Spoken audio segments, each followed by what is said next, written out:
Okay, I have to be honest with you. Sa tingin po ninyo, sino lang po ang nagbabasa ng salita po ng Diyos?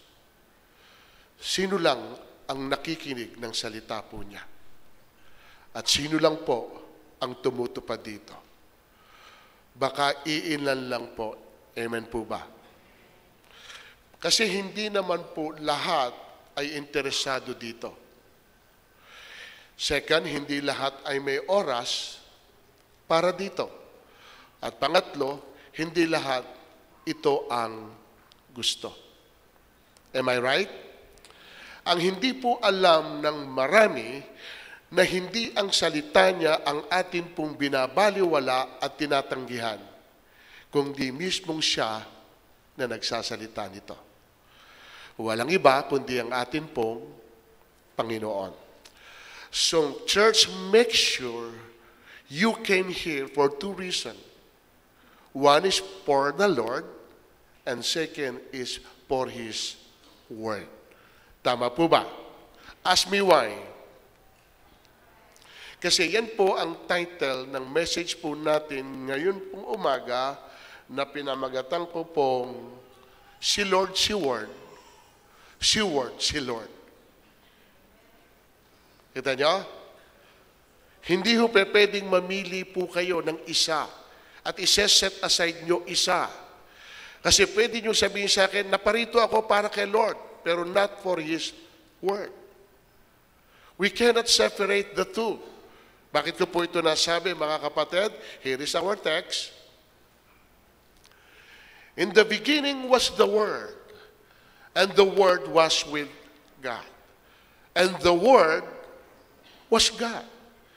And the Word became flesh and dwelt among us, and we have seen His glory. In Tagalog, sa pasimulay, naroon na ang salita ng Diyos. Kasama ng Diyos ang salita, at ang salita ay, again, to that praise, ang salita ay naging tao, ang salita, at siya'y nanirahan sa piling natin. So again, hindi natin pwedeng paghiwalayin ang Diyos o ihiwalay ang Diyos sa Kanyang salita sapagkat sila'y iisa. So kung ano ang trato natin sa salita niya, ganun din ang nagiging trato natin sa Kanya. Hindi natin pwedeng sabihin mahal natin ang Diyos, pero hindi natin mahal ang salita ng Diyos. Sa tingin nyo, bakit po mahalaga ang salita po ng Diyos? Why? Simple lang. Dahil mahalaga ang Diyos. Tama po ba? Bakit po natin nasabi na ito'y mahalaga? Dahil ang lahat po ng nai-enjoy natin ngayon ay galing lahat yan sa salita ng Diyos. Genesis 1:3, sinabi ng Diyos, word of His mouth. Sinabi ng Diyos magkaroon ng liwanag, nagkaroon nga. Verse 6, sinabi ng Diyos magkaroon ng kalawakan, maghahati sa tubig upang ito'y magkahiwalay. At nangyari ito. I can go on and on and on and on. Iisa lang po, mga kapatid, ang mararating natin, pero hindi po tayo matatapos. Lahat po ng nalikha ay nalikha po yan ng dahil sa Kanyang salita. Amen po ba? So ulitin ko po ulit.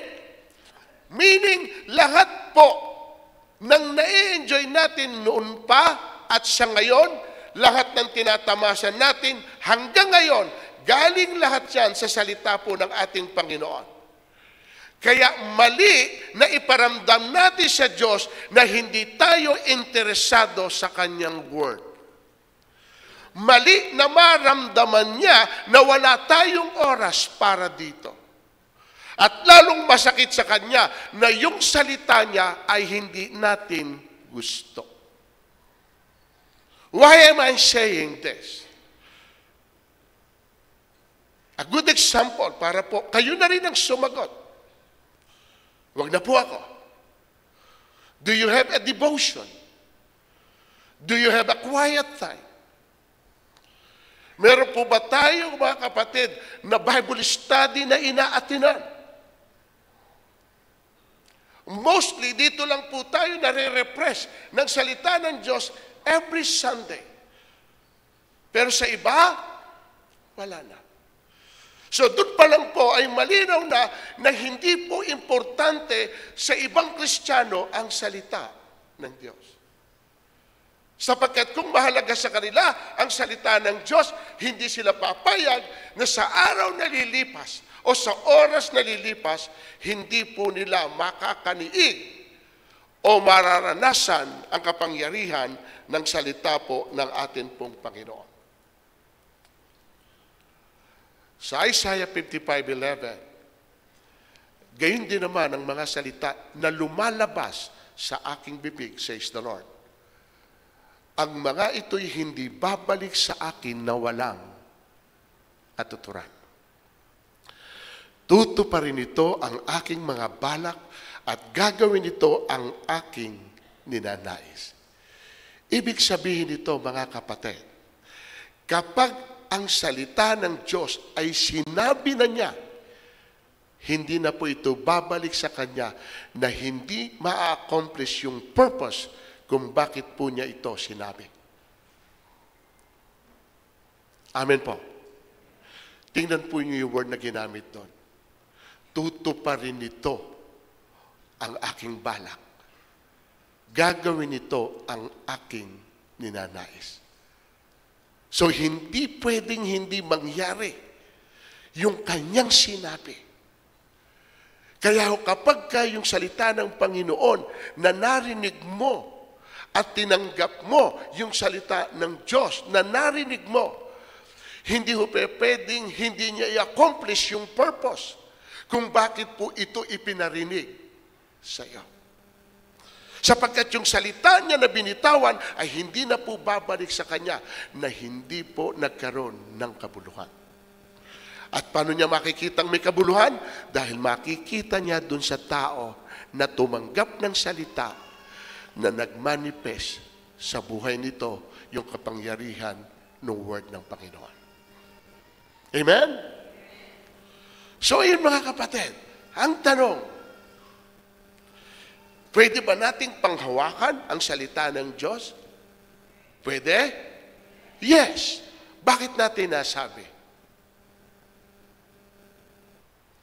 2 Timothy 3:16. Ang lahat ng kasulatan ay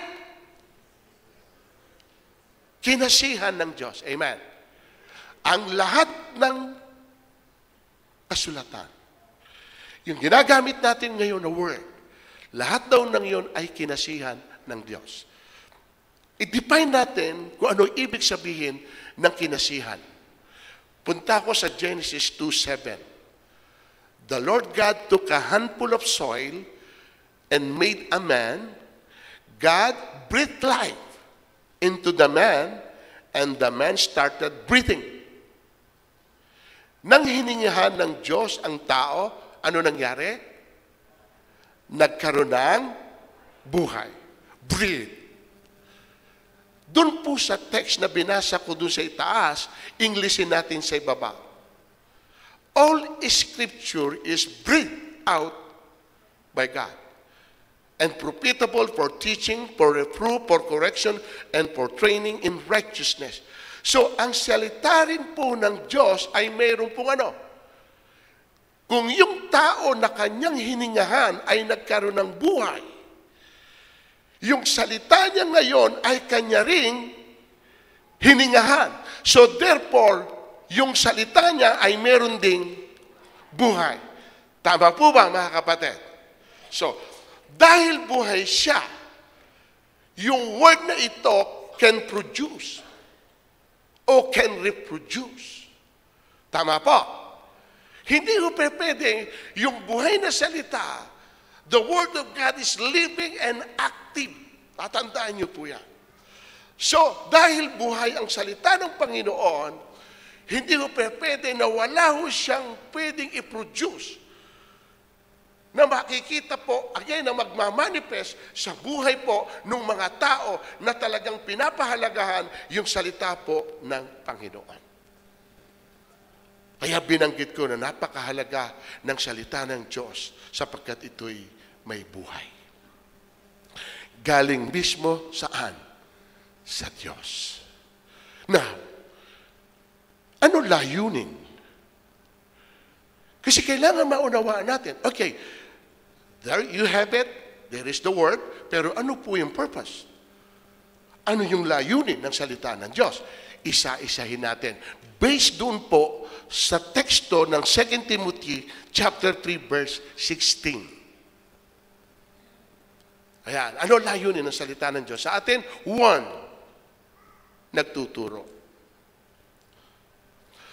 2 Timothy 3:16, ang lahat ng kasulatan ay kinasihan ng Diyos at nagagamit saan?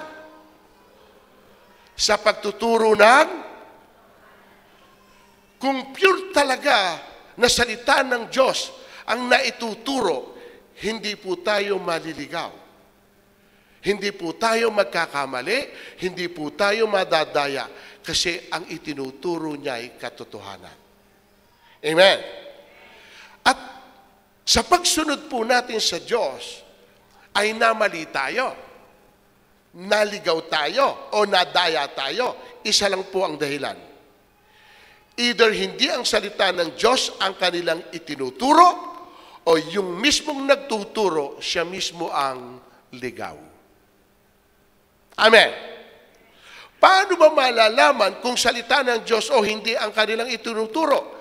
Kapag ang buhay natin ay meron pa rin kasinungalingan, hindi po yan sa salita ng Diyos. Kasi salungat po yan sa kanyang itinuturo, which is katotohanan. John 17:17, thy word is truth. Ang salita mo ay katotohanan. So dapat makita po sa atin yung katotohanan yan. Sapagkat yun yung purpose ng salita ng Panginoon na kaya po tayo tinuturuan ay para po malaman natin kung ano ang totoo.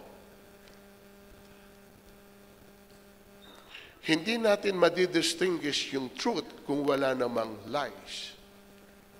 Tama po. Sapagkat para masabi mong nasa totoo ka, may nakikita kang mali. Tama po.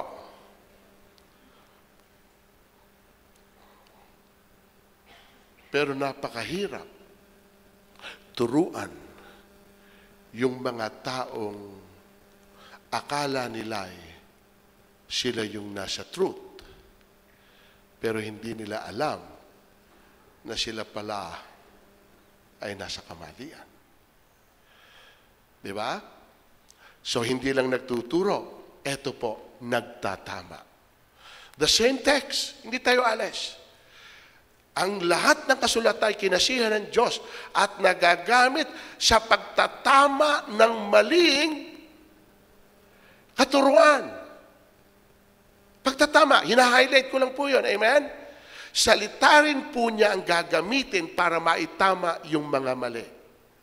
Maling katuruan, mali sa buhay, mali sa lahat ng bagay. Kasi ang alam ko pong mali sa umpisa, mali hanggang maliban lamang po kung may makakapansin nito. Ang problema nga po sa sinasabi ko sa inyo, ito po yun, paano mo maitatama yung mali kung yung mali sa iba, iyon ang tama sa inyo?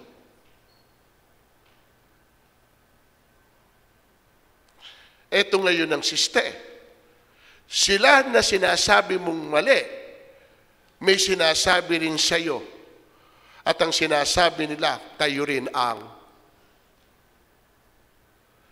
both of you. Sabi niya, mali ka. Ang sabi naman niya, sino ngayon sa inyo ang tama? Tama po? So, saan mo ngayon ito titingnan? Para malaman mo, kasi ang sabi niya, mali ka. Ang sabi naman niya, ikaw ang mali. Sa inyong dalawa, sino ang nagsasabi ng tama? Saan mo ngayon ito titingnan? Ang sabi ng Lord, by their fruits, you shall know them. sa pamamagitan ng kanilang mga bunga. At kung totoo tayong Kristiyano, iingatan po natin ang ating mga bunga. Amen. Iingatan natin ang ating kinikilos, sinasabi, ginagawa.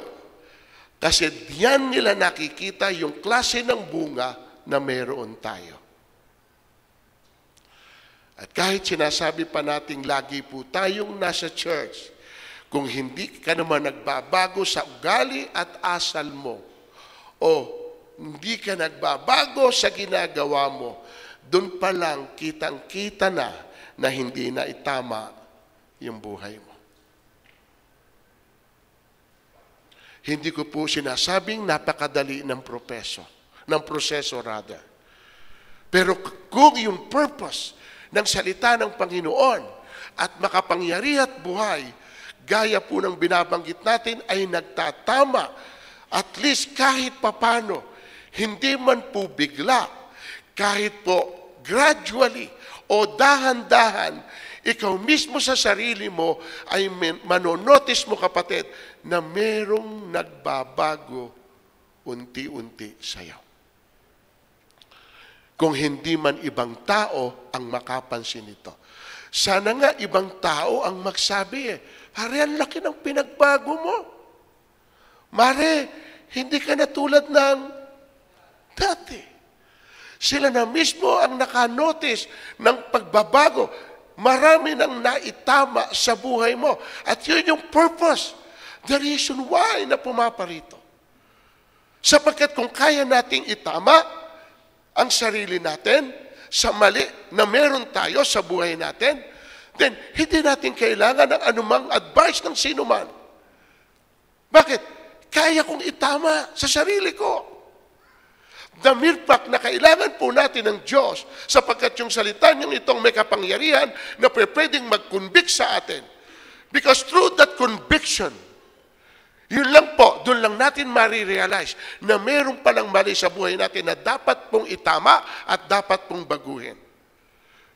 Pero kung wala ho yung pong conscience na yon, katulong ng conviction, buhat sa salita po ng Panginoon, I don't think magdi-decide ka sa sarili mo, it's about time na gusto ko nang babago.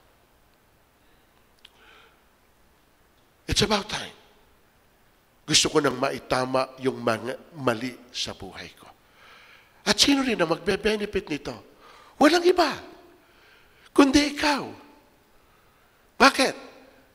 At doon nakikita rin kung paano mo tinetreasure yung salita ng Panginoon at kung paano mo ito pinapahalagaan. Bakit? Kasi nakikita nga ito, yung kapangyarihan nito sa buhay mo dahil nakikita nila na naitatama ka at nababago. Are you with me, church? Hindi lamang po nagtatama, nagtutuwid. Grabe ang salita ng Diyos. Ang lahat ng kasulatan ay kinasiyahan ng Diyos, magagamit sa pagtuturo ng katotohanan, pagtatama ng maling katuruan, pagtutuwid sa likong gawain. Itutuwid ka niya. Kaya kung nasa atin ang salita ng Panginoon, at lagi po natin itong binabasa, lagi tayong nakakarinig, doon sa nabasa natin, doon sa narinig natin, yun po ngayon ang maglilid sa atin para maituwid natin yung landas na nilalakaran po natin. May gabay Amen? So, at least naunawaan natin, ano ba ang layunin? Ako naman natutuwa ko sa inyo. Bakit? Kahit nga minsan hindi alam ng marami rito yung layunin o yung purpose na salita ng Panginoon, pero nakikita nyo, Sunday after Sunday, lagi naman silang naririto. At bakit sila naririto? To perform your duties? No. Gusto rin nila somehow ay merong marinig. At doon sa maririnig nila, baka ito po yung mag-motivate sa kanila na lumakas sila spiritually, lumago sila sa kanilang walk with Christ. Kaya po hindi naman tayo napapagal na pumaparito sapagkat gusto nga natin somehow ay laging makarinig ng salita ng Panginoon. Pero dapat nakikita po ninyo yung kapangyarihan ng salita ng Diyos, Sunday then after Sunday, na naririnig mo, nagaganap ito sa buhay mo. Hindi lang pag natutuwid, ano pa? Nagsasanay. O ano sabi ron? Ulitin ko ulit. Ang lahat ng kasulatan ay kinasihan ng Diyos sa pagsasanay para sa matuwid na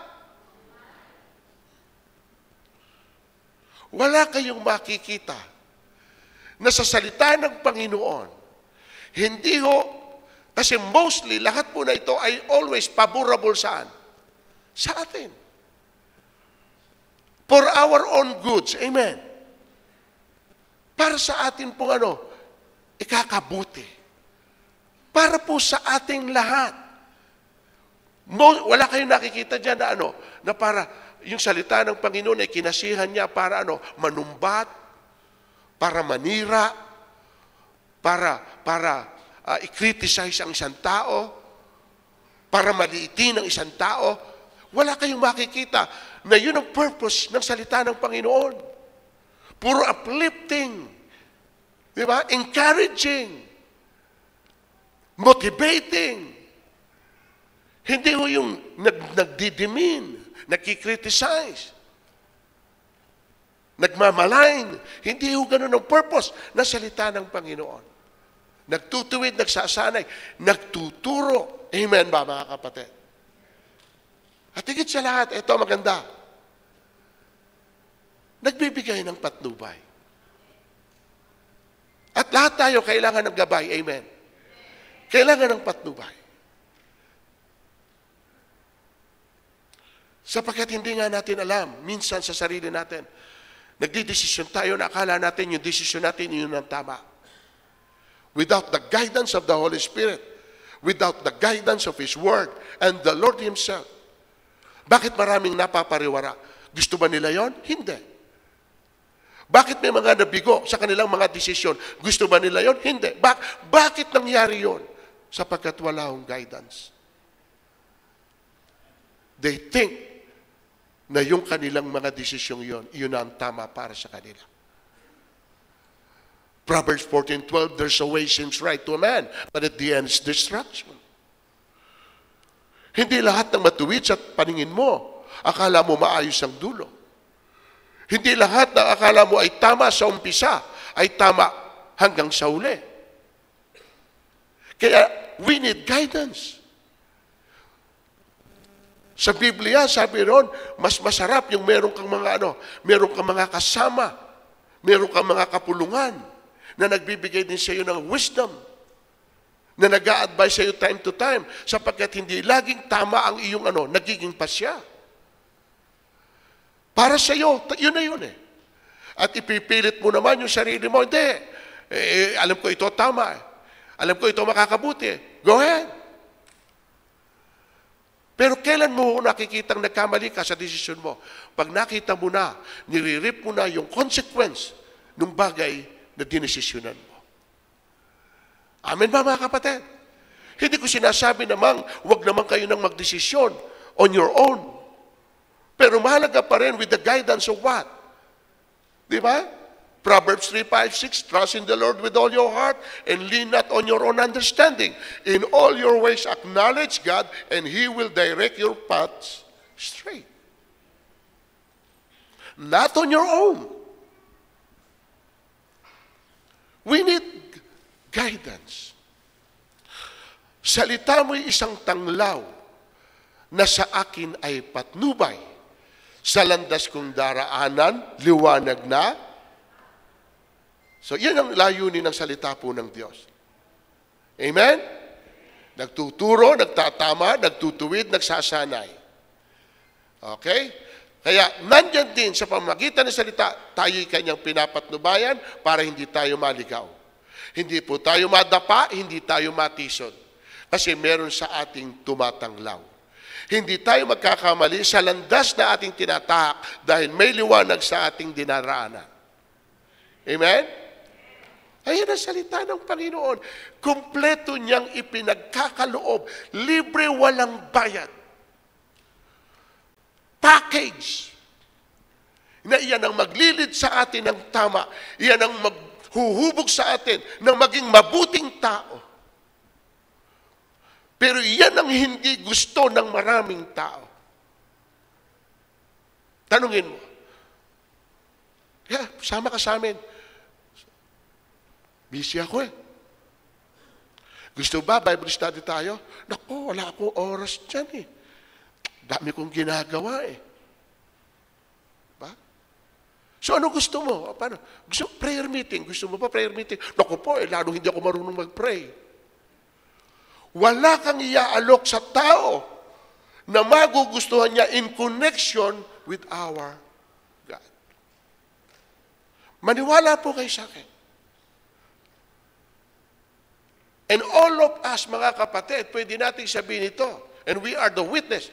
We've been there. Dati ba gusto mo Diyos? Hindi. Dati ba may panahon ka sa Diyos? Wala. Tama po ba? Lahat tayo, we've been there. Galing tayo doon. Kaya lang po tayo naging ganito ngayon dahil naunawaan natin ang kahalagahan nito sa buhay natin ngayon. Are you with me? At dahil naunawaan mo at naintindihan mo kung ano ang dulot ng salita ng Panginoon sa iyo, mismong ang Diyos sa buhay mo, hindi ka ngayon makapayag na mawala pa ito sa iyo. Amen. Kaya kahit dito man lang sa church, salamat doon sa mga may Bible study. Salamat doon sa mga may light group na kahit papano na nag-share na pag-uusapan ng Panginoon. Salamat sa mga dumadalo ng prayer meeting.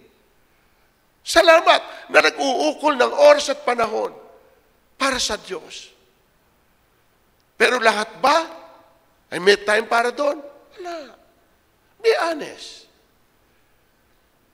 At hindi naman kayo pipilitin ng Diyos na gawin nyo isang bagay na alam niyang hindi niya talaga kayang gawin. Hindi ganun ang Panginoon. Pero ang problema, ang hindi natin alam, ay tayo ang nawawalan ng mga bagay na ino-offer sa ating libre ng Diyos na siya pong huhubog at gagabay sa atin, yun ang namimiss ng marami sa atin. So ano naman ang hatid sa atin ng salita ng Diyos? Bukod doon sa kanyang purpose o layunin. Ito po yun. Ito yung namimiss ng marami.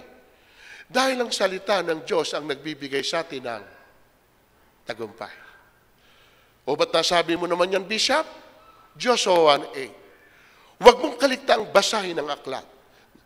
Dili-diliin mo yun araw-gabi upang matupad mo ang lahat ng nasusulat doon. Upang matupad mo ang lahat ng nasusulat doon. Hindi mo kayang tuparin ang lahat ng nasusulat doon kung hindi mo siya nababasa. At ang sabi niya rito, basahin mo aklat na yun araw at gabi. Bakit Lord? Bakit mahalaga na dapat namin basahin to araw at gabi? At bakit kailangan namin malaman kung ano sinasabi mo? At kapag tinupad ba namin ito, ano mangyayari? Ano mangyayari? Sa gayon, so meaning, hindi pala pahirap ang gusto ng Diyos. Kasi para sa atin, yung magbasa, babasahin mo buong Biblia. Ano ka? Hindi ho ba meron dito? Kaya ayaw magbasa? Ito narinig nila sa iba. Alam niyo bang merong naluko? Dahil nagbasa ng Bible? O ikaw naman ngayon, sa takot mong maluko at maluka, ay, ganun ba? Hindi na ako magbabasa. Hindi natin alam, iyon ay kasinungalingan ng demonyo. Kapatid, siguro naman, magda-25 taon na akong pastor na nakakilala sa Panginoon at nagbabasa ng Biblia. Meron ba kayong napansin sa akin kahit konting nawawala na ako sa sarili? May napansin ba kayong meron akong something? Wala pa naman, ano? may ubo at sipon pero walang something. Are you with me? Kapatid, kung itong salita ng Diyos ay nakakaluko at nakakaluka, tayo ngayon ay kapatirang mga lukulukot luka-luka. At napakagandang kongregasyon ito. Kongregasyon ng mga baliw. Pero ako tatanggapin ko yon, the word na baliw. Hindi ho sa isip. Baliw kay Lord. Amen? Baliw sa salita ng Diyos. Kasi ako, habang binabasa ko, parang ayoko. Alam niyo bang nararanasan ko, madalas minsan, lumuluha na yung mata ko. Mahapdi na. Ayaw ko pang huminto. Dahil parang hindi ko gusto na magpo-post ako dito na hindi ko malalaman kung ano pa yung gusto niya sabihin dito. Mahapdi na yung mata ko. At sa tingin ninyo, linggo-linggo, ganun kadali ang mag-prepare ng message to offer sa inyo kung hindi ka nagbabasa at nag-aaral?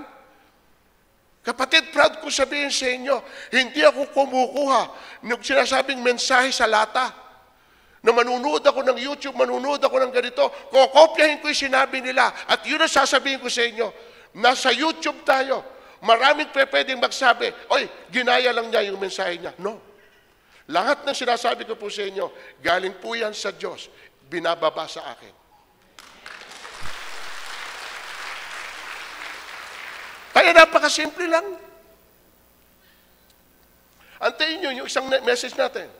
Magpasalamat ka na lang. O yun ang title. Huwag ka na magsabi ng kung ano-ano. Isa lang gawin mo. Magpasalamat ka na lang. O antayin nyo. Coming soon. Pero may bayad yung ticket, 500. Parang nasa sinihan. Amen? So ito nagbubigay sa atin ng tagumpay. Sa gayon, giginawa ka. Ano pa? Ito ang nagpalaya sa atin. Romans 6:17, ngunit salamat sa Diyos, kayong dating mga alipin na kasalanan, ay taus-pusong sumunod sa aral na ibinigay sa inyo. Sa aral, pinalaya na kayo. Dating alipin, sumunod sa aral, pinalaya na kayo. O so, itong salitang ito, itong aral na ito, ang nagpapalaya sa atin. Amen? Palakpakan natin ang Panginoon. Dating alipin. Alipin ka, hindi mo alam. Ang isang alipin, sunod-sunuran. Kahit alam mong masama na ang ginagawa mo, kahit alam mong mali na yung ginagawa mo pa rin. Bakit? Hindi ka makatigil kasi ikay isang alipin. Bakit hindi ko, alam ko namang mali. Ba't parang lagi ko pang ginagawa? Alam ko nang hindi tama. Ba't yung pa rin ang ginagawa ko? Alipin ka. Dahil kung malaya ka, walang pwedeng pumilit sa iyo ng kahit na sino. Kaya ko ba kayong pilitin sa isang bagay na hindi nyo gusto? Ha? Halimbawa ako, sabihin ko sa iyo, gawin mo. Oh, Ninang Beng, sumayaw ka nga sa gitna. Aba, wala ka pa naman siguro sa... Di ba? Sasayaw ka ba, Ninang, kung sabihin ko?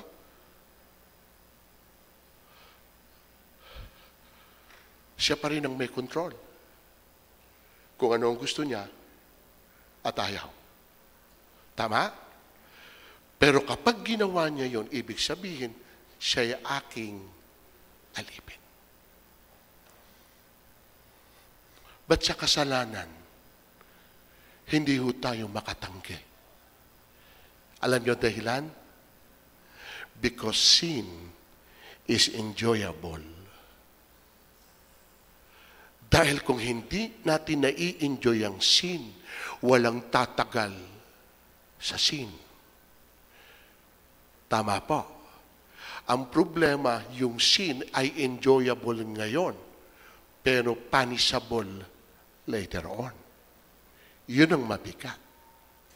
Tama po? Doon sa hindi pa ho tumitigil sa sin, ito ho ang hilingin nyo sa Diyos. Lord, pagurin mo ko. Pagurin mo ko. Alam niyo kung bakit? ang isang taong pagod, kusang namamahinga. Kusang humihinto. At ito salita niya, pagod na ako. Pagod na ako. At dahil pagod ka, magpo-post ka. Pero dahil nasisiyahan ka, pahinga lang akong konti. Mamaya, balikan kita. Hindi ganon. Pag napagod ka, ibig sabihin, ayaw mo na. Amen? Nagpapalaya sa atin. Ano pa? Dito nagmula. So faith comes from and hearing through the Word. Diyan galing ang faith mo. Kung kaya ka nagmamahal kay Kristo, kung kaya sumusunod ka kay Kristo, kung kaya po gusto mong maging tapat dahil sa pananampalatayang ito na ibinigay sa inyo ni Kristo, yan ay dahil sa salita na narinig mo. At ito ang kapangyarihan ng Diyos. Hindi ko ikinahiyang magandang balita sapagkat ito ang kapangyarihan ng Diyos para sa kaligtasan ng bawat sumasampalataya. Amen? Ano pa? At ito ang ating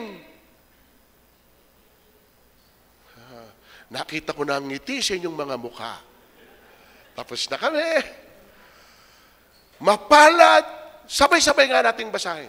Mapalad,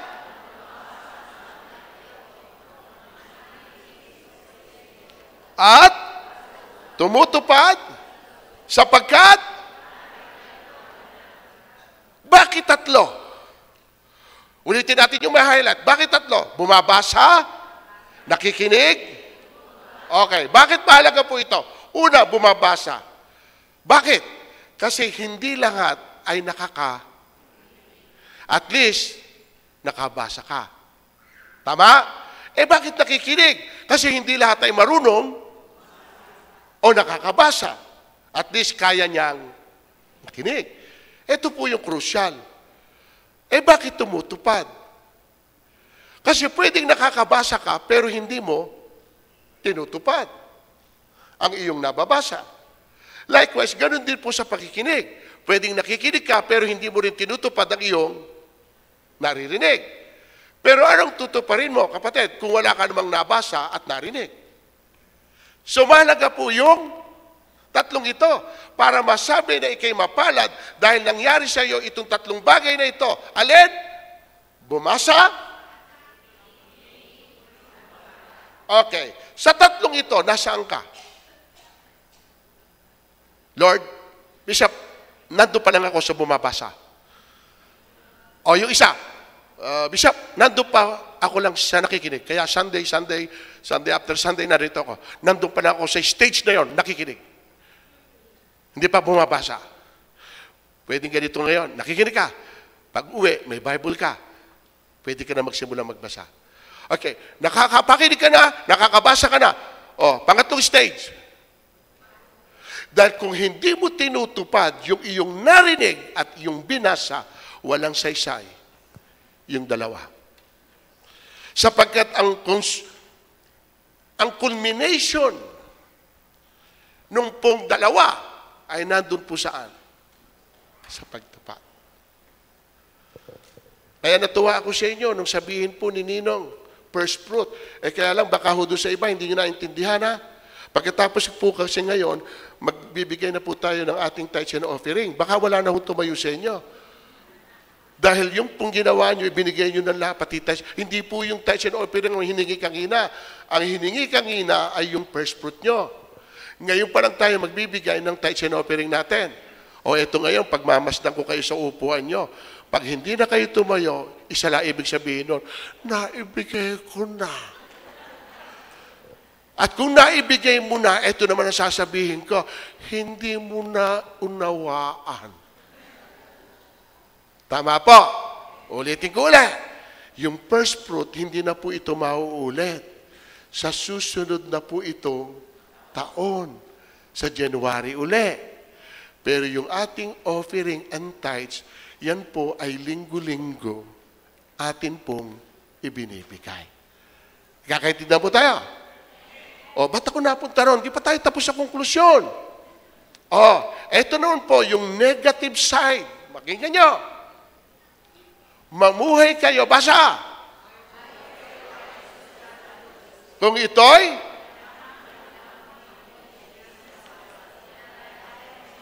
sapagkat, ngunit hindi sumusunod dito ay tulad ng, at pagkatapos tingnan mabuti ang sarili ay, at, yan po yung negative side. Dinadaya mo sarili mo, nakikinig ka, nagbabasa ka, pero hindi mo tinutupad. Ito naman yung positive side. Ngunit, patuloy na nagsasagawa, at hindi isang, pagkatapos ay nakakalimot, ang tao yan.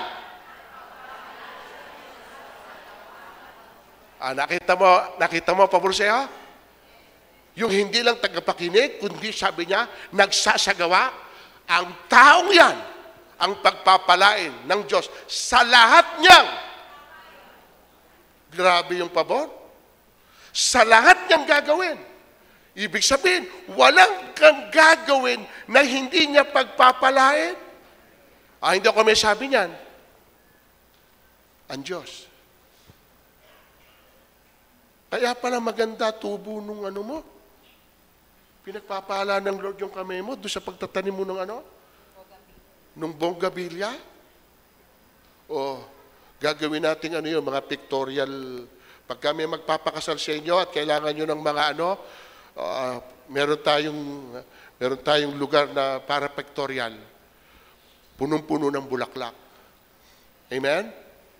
So, ganun lang po yun.